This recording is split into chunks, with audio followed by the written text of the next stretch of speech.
So, Doc, what's your take on AETC? I believe ATC is getting strong. I was here last year at the inaugural, and the 2025 is even much better. And we do expect that 2026 will be even much, much better. So really, we are impressed with what's happened, and we wish ATC more success.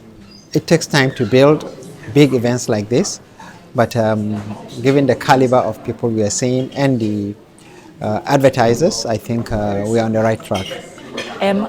What do you think we should do, AETC should do to be sustainable?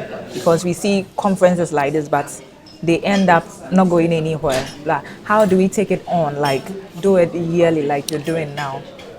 I think the choice of the themes of the conference, the choice of speakers, and more importantly, what you do in between the events is very important. For many event organizers, they sit and send letters out to ministers, CEOs, invitees, etc. You need to build a very solid relationship because there are so many events competing for so little number of countries, NOCs, and other captains of the industry. So you don't just knock on the door of a minister or an NOC or captain of industry when you need him to come to an event. You have to build that relationship such that when faced with the challenge of 3, 4, 5 events, he'll say, no, this is the choice. So looking at how AETC is championing energy transition, and APPO, we all know that it's just petroleum. We're looking at the energy bank and all those things. What's your take on it? No, energy transition is, the world has come to accept a global paradigm shift. And we are not against energy transition in APPO. But what we are saying is the pace at which the world, particularly the developed world, is asking us to move with energy transition is unacceptable to us. Eventually, we will move. But for now, we need all forms of energy, renewable, non-renewable, whatever, because we have nearly 1 billion Africans who do not have access to modern energy, or 600 million do not have access to electricity. So what are we transiting from? They can afford to transit from what they have to something. We don't even have it.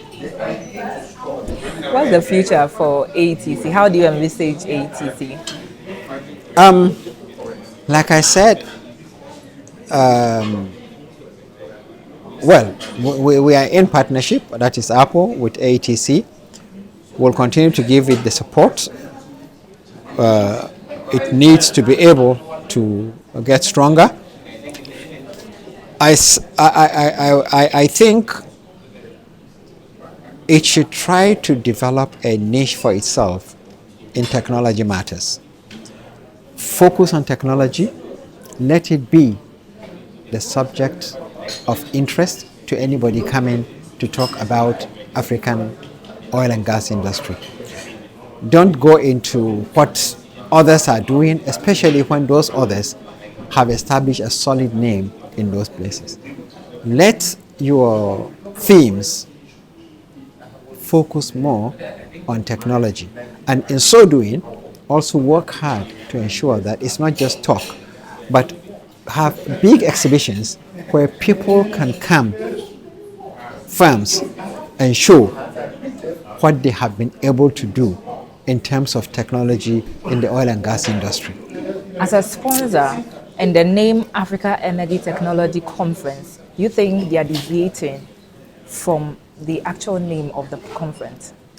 Well, you see, this is the second conference, and I think there is some groping, I would say, but we need to grope before we are able to stand straight and then run.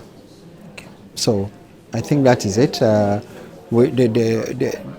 As you do more, you should try to be a lot more focused and don't deviate from that technology theme.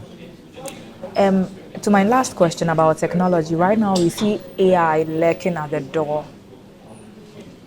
How do we inculcate AI into our energy sector or adopt AI into our energy sector?